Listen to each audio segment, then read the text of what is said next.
ನಮಸ್ಕಾರ ವೀಕ್ಷಕರೇ, ಇದು ಸತ್ಯ. ಡೂಮ್ಸ್ಡೇ ಕಲ್ಟ್ ನಾಯಕನು ತನ್ನ ಸಭೆಯವರಿಗೆ ಲೋಕಾಂತ್ಯವು ಸಮೀಪಿಸಿದೆ, ಇನ್ನು ಅಂತಿಮ ತೀರ್ಪಿಗಾಗಿ ಕಾಯಬೇಕು, ಸ್ವರ್ಗಕ್ಕೆ ಹೋಗಬೇಕಾದರೆ ಉಪವಾಸ ಇದ್ದು ದೇವರ ಮೆಚ್ಚುಗೆಯನ್ನು ಗಳಿಸಿಕೊಳ್ಳಬೇಕು. ತನಗೆ ಈ ರೀತಿಯ ಪ್ರಕಟಣೆ ದೊರೆತಿದೆ ಎಂದು ಹೇಳಿ ಜನರನ್ನು ಮೋಸಗೊಳಿಸಿದ್ದಾನೆ. ಪಾಲ್ ನೆತಾಂಗಿ ಮೆಕೆಂಜಿ ಎಂಬ ಪಾಸ್ಟರ್ ನನ್ನು ಕೇನ್ಯಾದ ಹೈಕೋರ್ಟ್ ಫೆಬ್ರವರಿ 6ರಂದು ತಪ್ಪಿತಸ್ಥ ಎಂದು ಗುರುತಿಸಿದರು. ಯಾರದಾದರೂ ಕೆಲಸ ನಷ್ಟವಾದರೆ ಅವನು ಪ್ರಾರಂಭಿಸುವನು ಒಂದು ಸಭೆ ಎಂಬ ಹೇಳಿಕೆ ಇದೆ ಕೇನ್ಯಾದಲ್ಲಿ. ಒಬ್ಬ ಟ್ಯಾಕ್ಸಿ ಡ್ರೈವರ್ ಆಗಿದ್ದ ಮೆಕೆಂಜಿ 2000ನೇ ಇಸ್ವಿಯಲ್ಲಿ ತನ್ನ ಕೆಲಸವನ್ನು ಬಿಟ್ಟು ಗುಡ್ ನ್ಯೂಸ್ ಇಂಟರ್ನ್ಯಾಷನಲ್ ಮಿನಿಸ್ಟ್ರೀಸ್ ಅನ್ನು ಸ್ಥಾಪಿಸಿದನು. 2000ನೇ ಇಸ್ವಿಯಿಂದ ತನಗೆ ದೊರೆತ ಪ್ರಕಟಣೆಗಳ ಬಗ್ಗೆ ಕಲಿಸುತ್ತಾ ಮಕ್ಕಳು ಶಾಲೆಗೆ ಹೋಗುವುದು ಬೇಡ, ಆ ಸಂಸ್ಥೆಗಳು ಸಾತಾನಿಕ್ ಎಂದು ಆತ ಕಲಿಸಿದನು.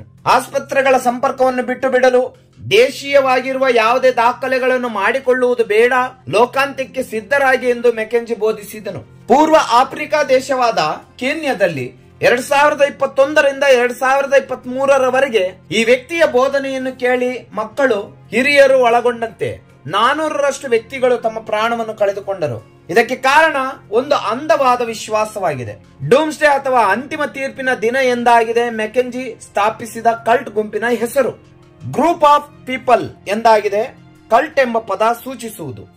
ಸ್ಪಷ್ಟವಾಗಿ ಹೇಳುವುದಾದರೆ, ವ್ಯಕ್ತಿ ಪ್ರಭಾವವು ಸದಸ್ಯರ ಮೇಲೆ ಬಿಗಿಯಾದ ನಿಯಂತ್ರಣವನ್ನು ಇರಿಸಿ ಸ್ವಯಂ ನೇಮಕ ನಾಯಕನಿಂದ ನೇತೃತ್ವ ವಹಿಸಿ ಮೋಸಗೊಳಿಸುವ ಮನುಷ್ಯರ ಒಂದು ಗುಂಪು. ಈ ನಾಯಕ ಏನನ್ನೂ ಹೇಳಿದರೂ ಆ ಕಲ್ಟ್ ನಲ್ಲಿರುವವರು ಅನುಸರಿಸುತ್ತಾರೆ.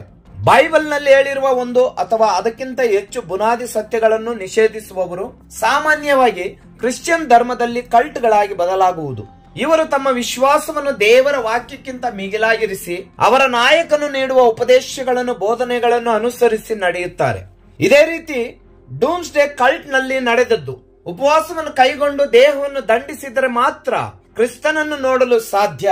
ಲೋಕಾಂತ್ಯವು ಸಮೀಪಿಸಿದೆ, ಇನ್ನು ಅಂತಿಮ ತೀರ್ಪಿಗಾಗಿ ಕಾಯಬೇಕು, ಸ್ವರ್ಗಕ್ಕೆ ಹೋಗಬೇಕಾದರೆ ಉಪವಾಸ ಇದ್ದು ದೇವರ ಮೆಚ್ಚುಗೆಯನ್ನು ಗಳಿಸಿಕೊಳ್ಳಬೇಕು.